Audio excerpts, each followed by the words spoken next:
Hi friends, welcome to my channel Odia flavours by Madhu. आसत आज बनवा कखारू डंक राई। कखारू डंक राई पे फास्ट आम कौन करवा आ सहित आम नहीं जाइए राई करने सहित राई आम पर नहीं जाइए कखारू आम चेन्नाई नहीं माने गोटे फाड़ कखारू आम छोट चेन्नाटे नहीं दुईटा जह्नी पूरा फ्रेश कमलिया जह्नी आम नहीं सारू 2-4टा नहीं आलू 2टा नहीं सहित आम फ्रेश कखारू डंक नहीं एपाई या कौन करवा सब भल भाव चोपा छोड़ेदेवा। चोपा छोड़े कौन करवा जह्नी आलू बैगण सारू सब चोपा छोड़ेदेवा। चोपा छोड़े आपको कौन करवा भल भाव परिष्कार करके काटी नहीं आगे काटी सारिबा तापर आम परिबा को धोइबा।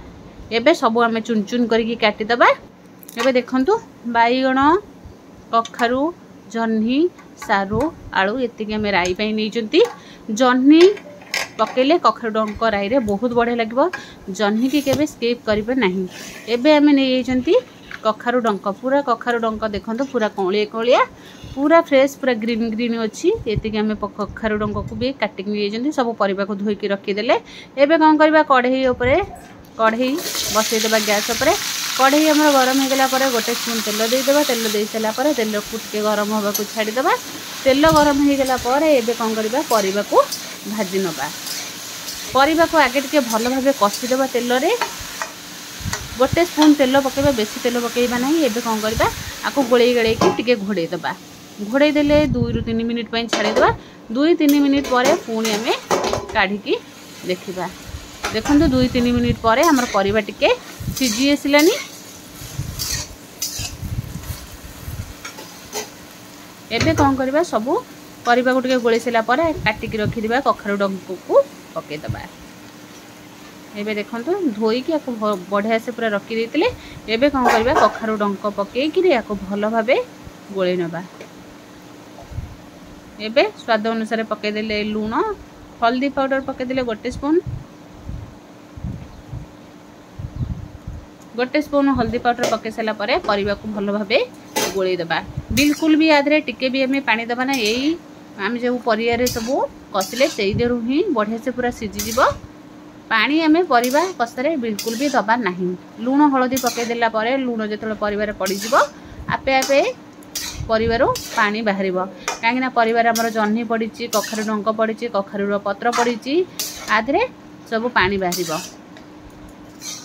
एबे आपको सब भल भाव गोले गड़े देकी आपको कौन करवा घोड़े देवा। घोड़े की 5 मिनिट छाड़ीदेवा। 5 मिनिट पर आपको घोड़े की 5 मिनिट छाड़ीदेवा। ता सहित आम नहीं बेसर करने आम नहीं सुखीला लंका पियाज रसुण कला सोरिष जीरा ये आम नहीं आपको कौन करवा भल भाव धोई देकी आपको भल भाव पेस्ट कर नहीं आसवा।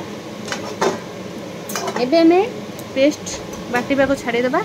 एबे देखा आम देखो परिबा भी बढ़िया से सीझी आसलानी। गैस को आम मीडियम रे रखिबा बिल्कुल भी हाई फ्लेम करवानी। एबे मीडियम रे रखिक एमती गोलिबा। देखो आम परिबा बढ़िया से भी सीझी गलानी कखारू सीझी गलानी आलू सारू सब भी सीझी गलानी। आपको कौन करवा आउ टिके ताकू गोली गड़ी देकी एबे कौन करवा काढ़ी नबा। परिबा को भल से काढ़ीदेवा। काढ़ी दे सारा पर कढ़ी को भल भाव से कढ़ी को भल भाव धोईदेवा। धोईकी परिष्कार करके पुणी आम गैस उपरे बसैबा। ये पानी चाहिए आम सीझा परिवार दे परिबा।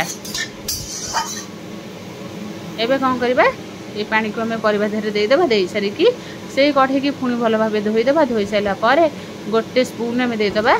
1-2 स्पून आम देदेबा सोरष तेल। सोरष तेल दे सारा पर एबे तेल को टिके गरम होगा को छाड़ीदेबा। तेल गरम होगला पर पंच फुटण पकेबा। पंच फुटण को टिके फुटिबा को छाड़ीदेबा। पंच फुटण बढ़िया से पूरा फुटी आसला पर तार बढ़िया बास्ना भी आसब। एबे देखंतु पंच फुटण भी बढ़िया से फुटी आसलानी। ताधरे आम पकेदेबा काटिक रखिथिबा पियाज। गोटे पियाज को आम चुन चुन करके काटी देथिले काटिकी पकेदेबा। पकईकी पियाज को टिके तेल रे भल भाव भाजी नबा। तेल रे टिके पियाज भल भाव भाजी गला पर कखारू डंक तो खाइबा को बहुत बढ़िया लगे। एबे तो वर्षा दिन कखारू डंक पूरा बढ़िया बढ़िया पूरा फ्रेश कखारू डंक मिल। देखो आम बेसर जो बाटी देते पूरा प्लेन कर पूरा चिकन करके बाटी नहीं जाइए। पियाज आम बढ़िया से भाजी होगला पर एबे आधे देदेबा बेसर बटा। जेतिकी आमर लागिबो सेतिकी दबा आउ जहाँ हम आम रखीदे। एवं आम बेसर पकईकि पियाज को टे भल भाव कषिदे। एत बेसी समय को गोलेबे कहीं आमर सोरिष बटा आपको एमती कषिदे 2 मिनिट। ताधरे रेड चिली पाउडर 1 ରୁ 1.5 स्पून देदेबा खाली कलर आसवाई 1 स्पून देते रेड चिली पाउडर कहीं आम शुखिला लंका बाटी राग आम बेसी जदि खाऊँ लंका गुंड पकई पारे ना पकईबेनी। एबे आम रेड चिली पाउडर पकईकि भल भाव या गोली नवा। देखो भल भाव कषि गलानी। एबे सिझे रखि परिबा को पकईदे। एबे आमर मसला देर परिबा पकई सारा पर या भल भाव गोली नवा। देखो मसला कषि होगला तरकारी आमर केते बढ़िया देखा। एबे आपको भल से पूरा गोली देबा। गोली दे साइला पर आपको कौन करबा आउ टिके भल भाव गोलेबा जेमती आमर मसला सहित परिबा भल भाव मिसी जिवो। कखारू डंक राई तो बहुत बढ़िया लगे खाइबा पई पूरा टेस्ट लगे। या पखाल भात सहित खाइबे बहुत बढ़िया लगे। और जो बास्ना कखारू डंक चोबेला बेले बहुत बढ़िया लगे। एबे टिके कषि साइला पर एबे कौन करबा अल्प टिके आम यादे पाखापाखि 1 कप हम छोट कप्रे आम कपे पानी दे दीजिए। पानी देकी आपको कौन करबा आउ टिके आपको फुटवा को छाड़ीदे।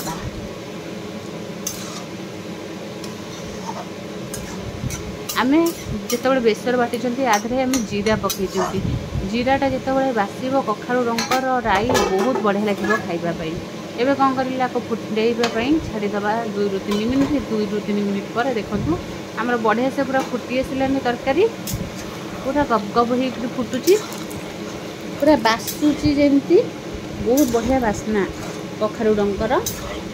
ता सहित जह्नी सारू बैगण कखारू सब पड़ी पूरा जुगजुगिया तरकारी हेले खाइबा को तो बहुत बढ़िया लगे। रुटी गरम भात पखाल भात सहित चाह सहित खाते बहुत बढ़िया लगे।